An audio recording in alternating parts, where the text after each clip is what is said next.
So people my age are thrust into the workplace after college or high school without ever actually being told how to succeed in the workplace. And a lot of that success, whether getting promoted faster, landing bonuses, taking on a leadership role, or just the kind of jobs that you get in the first place, doesn't unfortunately just come from being a good worker. There are politics, there's culture, there is strategy in how you go about career advancement. Now look, I'm obviously young. There's a lot that I don't know, but I do know what I have seen over consulting and working in a lot of different roles, and I've seen some common determinants there about what allows people to generally just advance better and faster and move quicker in their career. And when I implemented those rules and what I observed, I saw the same happen in my own life. And so I've condensed that down into an 8-part system and distilled rules that I think genuinely should be able to help you, as they at the very least have helped me. And I'm gonna keep this video as to the point as possible. It's gonna be those 8 parts. And so I hope you enjoy. Let's go. Before we continue, you've definitely heard of Dogecoin, the leading cryptocurrency worth tens of billions of dollars that caught the world by storm. But what you probably didn't know is that Dogecoin isn't just a meme anymore.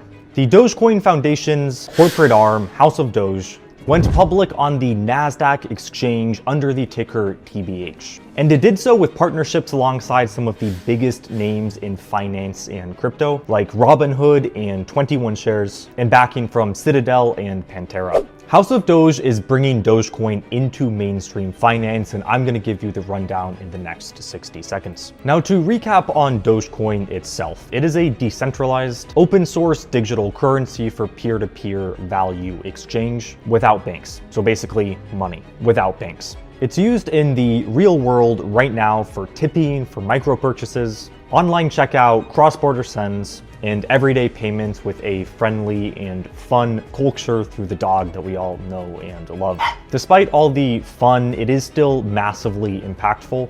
Dogecoin is the 2nd largest proof-of-work blockchain after Bitcoin, and the 8th largest native cryptocurrency by market cap, with over $1.5 billion per day in exchange volume. House of Doge's purpose is to build bridges between the Dogecoin community and the mainstream financial world, while protecting that special culture that makes Doge unique. And like so, they focus on real-world payment and merchant integrations, institutional access, and education. Finally, the official Dogecoin treasury, like the micro-strategy of Doge, is under CleanCore Solutions, which is on the NYSE, or the New York Stock Exchange, under the ticker ZONE. And ZONE holds Doge with institutional grade processes and liquidity that supports the whole health of the Doge ecosystem. They operate with Bitstamp on Robinhood and are the first and only official Dogecoin treasury vehicle, currently owning over 600 million Doge tokens, aiming for $1 billion, and they recently raised $175 million.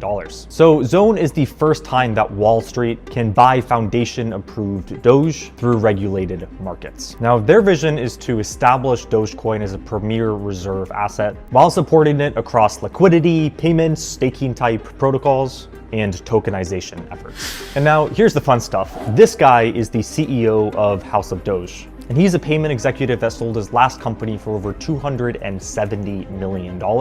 And Alex Spiro, that is Elon Musk's personal attorney for a long time now, you can see him all over the news, is the chairman of the official Dogecoin treasury. Now, House of Doge itself is not a MicroStrategy-like holding company. They actually develop the utility of Doge, as well as payments technology and yield opportunities, and they even have a venture investing arm. They are overall the mainstream corporate home for Doge. And again, they are currently public on the US NASDAQ exchange, while the Dogecoin European ETP, in partnership with 21 Shares, has a year-to-date return of about 70%. And the Dogecoin US ETF, also in partnership with 21 Shares, is expected to launch in the first week of November. Now, one last thing I want to double click on is that Robinhood partnership. So like the ETF and the ETP that I mentioned, House of Doge, 21 Shares, and Robinhood are developing Dogecoin yield products that pull Doge into the traditional and mainstream financial world. That all said, you can check out houseofdoge.com to read more about the company. And that said, let's get back to the video. Okay, now the first rule here is less so a rule than a precondition, which is none of these rules or things are going to work, or at least are going to work in the same way or as well, depending on the type of job that you're at. And the question that I've said before on this channel, and I want to just state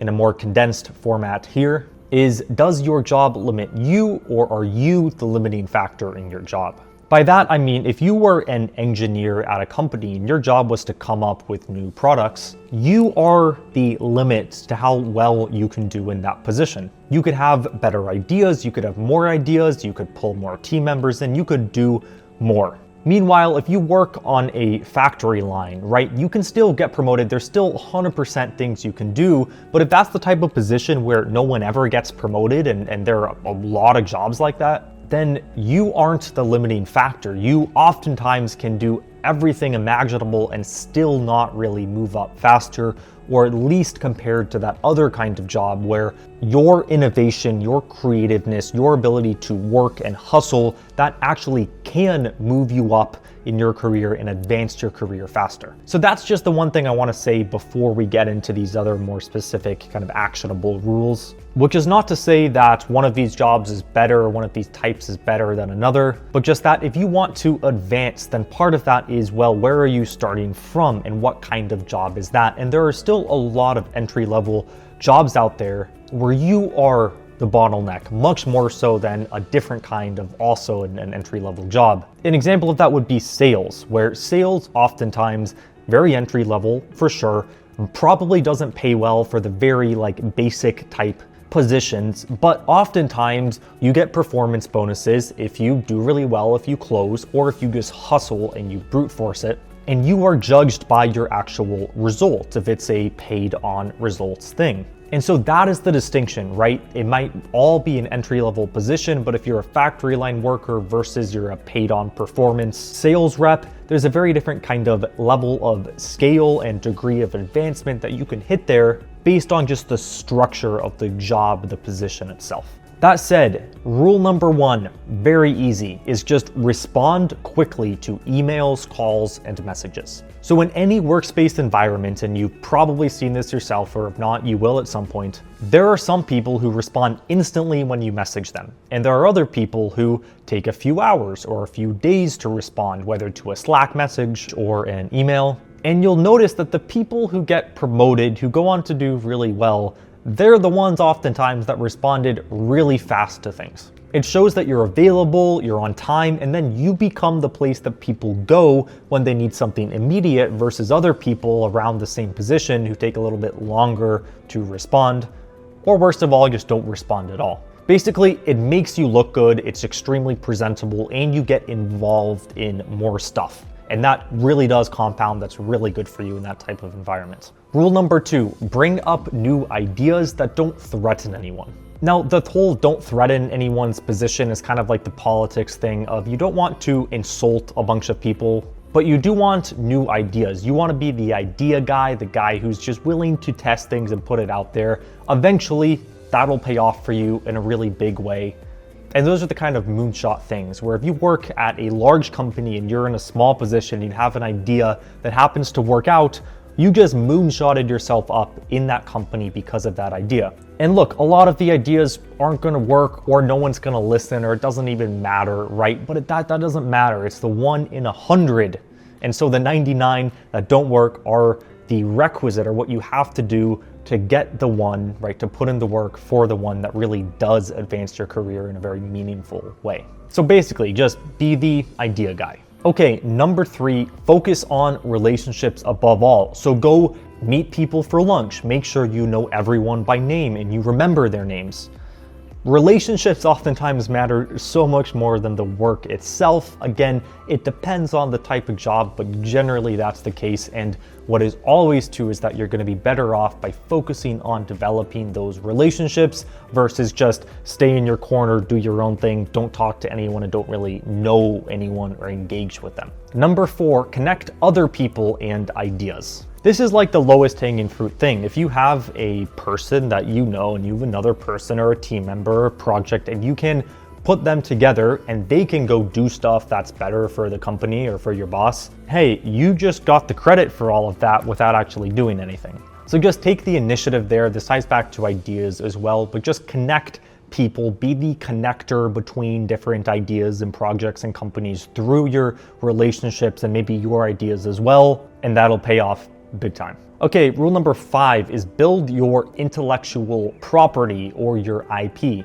Essentially, what do you know about the company that they can't go get anywhere else, or the cost for them to replace you, to replace that knowledge stock in a sense, is really, really high. The more you know about the company, about the processes, about how things really work, and you improve those things yourself, the vastly more irreplaceable you're going to be. So I mean that in a very material sense. If you have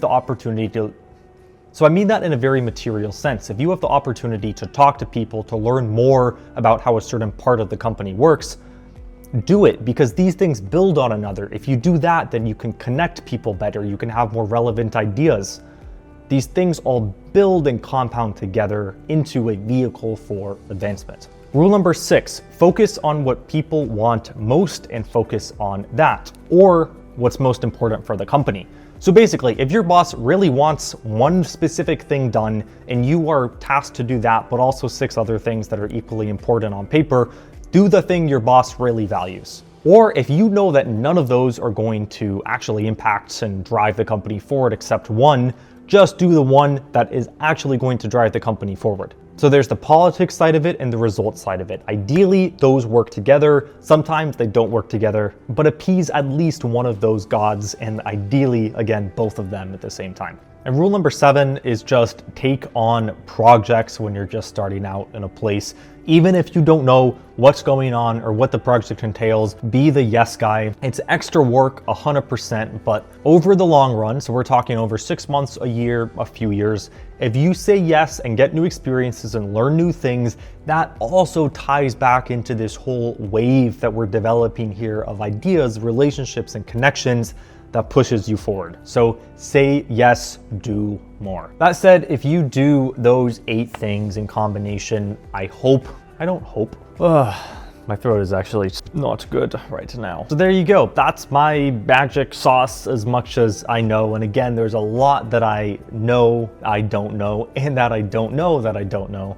But that has all genuinely really helped me throughout consulting work, throughout jobs, throughout my own businesses, and I hope it'll do the same for you. As always, thank you for being here, and I'll see you in the next one. Cheers.